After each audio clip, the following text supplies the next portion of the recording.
All right, let's continue with Pitt. Dale Keown rarely disappoints, but how long can you sustain the awesomeness that draws us in here so much, which is just him drawing Pitt ripping monsters apart with cool claws and blood and double lighting? And I don't know, part of me thinks that you could sustain a book a long time like that. But does he? Well, let's continue on. The last issue we did, well, first off, as a cover, it's kind of fine. I mean, Pitt getting choked out by some random dinosaur-looking lizard thing. It's fine, but I don't know. It's fine. It works. But the last issue, which had some really good artwork, Dale Keown usually seems to have like two story points going along. Something with Pitt and whatever he's doing, setting up for him to go rip something to shreds. And then something with like cops and investigating stuff and some kind of connection starting with the alien life forms that are trying to track down Pitt himself. But the last one, there's this hot girl that we found out she was a giant vicious werewolf monster. And Pitt didn't know that. And so he saved her from a bunch of thugs, and then Pitt takes off, and then she turns around and turns into a giant werewolf and kills the thugs. So then Pitt comes back to the scene immediately and then has to fight her as a werewolf, and he ended up killing her. But then once he killed her, she reverts back to human form. And at the same time, these cliche superheroes in the Dale Keown Pitt universe, they show up only in time to see dead girl and him there with blood on his hands. So he must have done this. So stupid whoever this guy is. He says, all right, I'll be brief. You, my noseless friend, are coming with us. No ifs, ands, or buts. And the stupid giant lizard guy says, buts, ha ha. The powers that be may just go lightly on you for this particular offense. That is providing you come along peacefully. If not, I'll just turn Saurus loose. So Pitt's like, the girl attacked me. And he's like, you poor thing. It must have been terrifying. However, justice must be served. Man, he's like boring version of Cyclops. Every one of these books has like, holy shit, excuse me. Choking over the ridiculousness. Every team has got some like boring loser leader of a team in spandex that's like the Boy Scout leader of the team. And then the big brainless monster strong guy. I was talking about this in my last review of Cyberforce, where the big strong guys are always the most boring. And so how interesting can this guy, his name's Saurus, how interesting can he be? Now, it's interesting because Dale Keown's character, the focus of his entire book, is the big, strong guy. He's like the Hulk combined with Wolverine or some shit like that. And he does it really well. And what we're here for all the time is just to watch Pitt rip people apart. Like, that's what we're interested in. So they're like, yeah, you're going to come with us. So Pitt turns his back. I serve no one. I do not have time for this. The boy needs me. So giant lizard guy grabs Pitt's hand as Pitt tries to turn and go away. And lame Cyclops character grabs his other arm. I don't say I didn't warn you, pal. And so Pitt, great shot, great face shot, the lighting. And then he just knocks him aside. That's pretty fucking awesome. I like all these drawings of the hands. That's really good. That looks really cool. So whoever this loser is, he's like, whoa, he's fast and strong. I'll give him that match. And then Saurus, he sounds like an absolute idiot. He's like, he's not that strong. I've taken guys bigger than him. Kind of an okay face shot of the Saurus guy here. And a great, awesome punching shot. This is what we're here for. This is Dale Keown's, like, the best stuff that he can do is these big, strong guys beating the shit out of each other.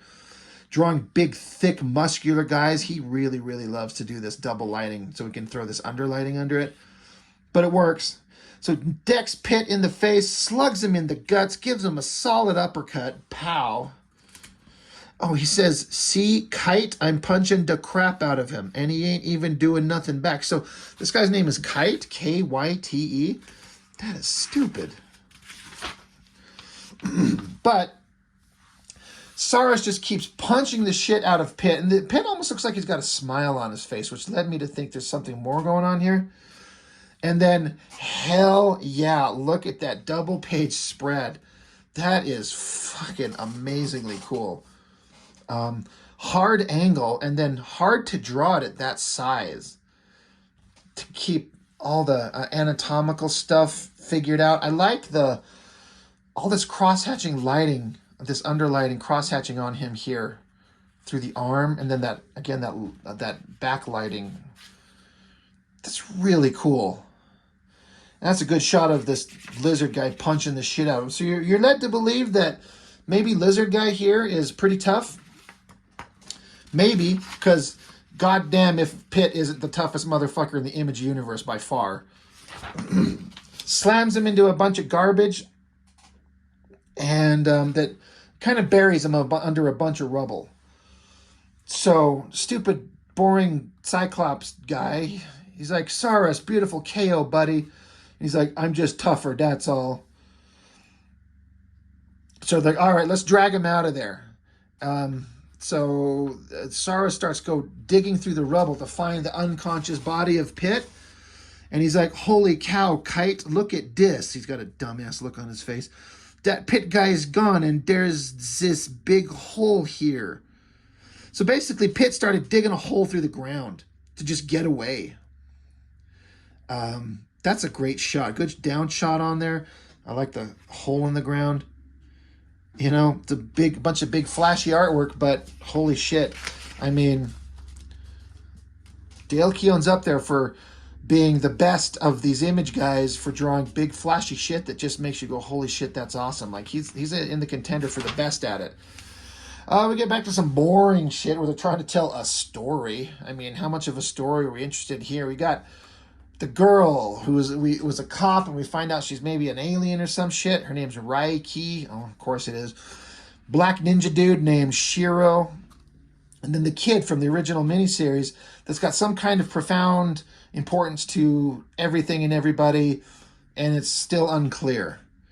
Giant explosion happens. Raiki and Shiro, they got to go looking. Oh, little kid's grandpa gets darted. I mean, it would have been better if they was blown his fucking head off. That would have been some fucked up shit, but we got to have the guy live. But whoever masked shadowy soldiers are, they're here to pick up the kid. Kind of dig the coloring through here. That's interesting. And then mysterious soldiers, they take the kid, and there's this jet hovering outside of the wall of the hospital. This plank extended out, loading up the kid. Raiki, she sees it. Raiki, R-A-I space K-E-E. Don't do it. So this is her running. She drops her trench coat, and she goes run. It's not a great running pose. They're kind of tricky to do. But she jumps out onto the jet, grabs onto it as it rockets away. Oh, yeah, her name's Bobby. Bobby and Raiki. Is that like superhero name or alien name and human name? Jet takes off with her hanging on the side of it. Okay, she's a badass. She's going to save the kid. Good for her. God damn, she's heroic. Meanwhile, PITT tunneling through the ground. He rips up through the concrete. And the text is saying here, the surface of this planet is soft. I can move almost as quickly underground as I can above.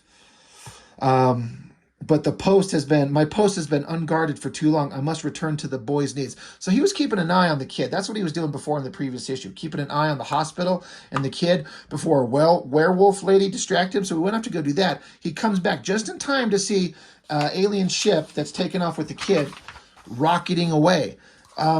Again, great shot of PITT. Big monstrous arms and that dramatic underlighting. God damn, is that good.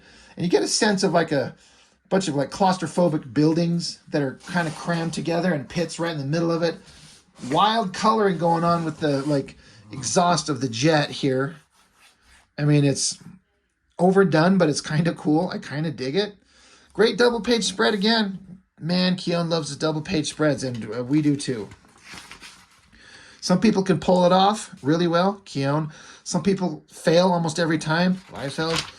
And then we got to do the obligatory giant splash page, double lit, hair hanging in his face, teeth roaring shot of PITT. I think this is in every issue. And I'm not sick of it yet. I swear to God, I'm not. He's pissed off. They're running off with the kid. He's screaming no. Love this shot too. just looks like a fun drawing. Big muscular guy and the big anatomy and the clawed hands and the chains. He's chasing after him. And then I like kind of like the flow of this. Like he jumps, lands here, jumps up, lands there, jumps again, lands, jumps, lands, jumps. And he's trying to like just jump and keep up with the jet. The idea is to jump and grab onto it. But the jet's too fast and he starts falling. And he says, hold on, Timmy, I'm coming. And then it says shit, or like the little symbols to like not actually say the cuss word. So he's fallen to the ground. So I love all of this stuff. Like you just do like a basic city shot and just show the different panels of him trying to, traverse different space. I love it. But I still can't get over, like Dale Keown knows how to use up this space, or these great shots of Pitt everywhere. The face. God damn, is it good. But he can't catch up with the jet. Meanwhile, we're back at the hospital room with the hole torn into the wall. And the black ninja, Shiro, sorry. He's sitting there. He's got to communicate. We got to figure out how to get the kid. And then suddenly Pitt's right there. Boom, grabs onto him, pulls him outside, screams at him, where is the boy? Where did he go? And black ninja guy, he's like, dude, calm down. I think we're on the same team. If you just set me down on some solid ground, we'll talk. Like, we're on the same team here. So Pitt, begrudgingly, he's like, ugh, fuckers. So meanwhile, you got Kite, what's his name? Kyte, boring Cyclops guy, flying around carrying giant lizard guy. Again, a pretty awesome, well-drawn shot of a giant muscular guy with thick-ass muscles and that lighting with like the soft, cool tones of the color on the backside of him, and then the warm lighting of the city lights coming up under him. Really well drawn, even though this is a boring as fuck character. And he sounds stupid. I'm just pretending what I'm just pretending what I'm going to do when we find that Pitt dork. And he's like, there he is. And he's got Shiro. Big scared look on his face. So, big strong guys are meeting up again. So, stupid Kite, or whatever the hell he is, he throws him, so he must be super strong, sends Saras plowing straight into Pitt, and Saras is like, I thought I showed you who was tougher, and Pitt knocks him out. Boom, punches him the fuck hard right in the face, slams him into a wall, and then runs back over to him, picks him up from the hole in the wall, and slams him straight up into the ceiling, says, there's no time for this, don't make me hurt you. Another great action shot, but what I love... Stupid Saurus is done. He's knocked the fuck out. So all that stuff that happened before, Pitt was just taking it. He wasn't trying to fight back because I think he understands it. These are not bad guys. And if they get into a fight, Pitt's going to have to like eat their heads and rip their lungs out through their ass with his claws. And he doesn't want to do that. So that's why he got away. But now he's mad, so he knocks him out. And I like it because Saurus is stupid. Got this weird designed, another X-Jet. Another, giant plane to get into. So they're all jumping into the plane. Saurus is holding his head. And somehow inside this jet, there's enough room for both of these giant monstrous creatures. Pitt's like, we're going the wrong way. They're headed north. They're like, how could you know that? He's like, I can sense it. Like, he's right. I'm tracking, what's her name, right? Key's signature. We got to go north. Like, well, then do what he says. So the jet flips around and heads the other direction. I guess there's enough room to hold all these guys in there. Love that big shot of Pitt's face. And then we're back with some villain, I guess, talking to the bad guys who kidnapped the kid. And then we just see the silhouetted profile. Normally, I think that's a waste of space and a cop-out bullshit way to draw it. But it's a pretty good side profile. The bridge of the nose, the mouth, a little bit of a beard with a little bit of highlights on it. And then the glasses on there. It kind of works. I kind of dig it. It works. Could be different, but I don't hate it at all. And the end of, issue 6? Yes. A Pitt statue, letter rip, the letters pages for the Pitt comics. Fan art, that's always kind of fun to see. A Pitt watch. Anybody got a Pitt watch for $80? Hook me up. Stephen Platt stuff. Man, everyone was so mad for him, and I was not. It's interesting, though. It's very interesting. Wildcats, the final chapter of the Claremont story. Excessive Force, Exciting Image, Crossover, Cyberforce, Guest Stars, and Freak Force 9. Look, I'm trying to remember the name of the artist who drew Freak Force. Yeah, it's Victor something. Victor Bridges. Very competent artist, but when you've seen Cyberforce, a team shot of them looking kind of like this, and then you see that they suddenly are not cool at all.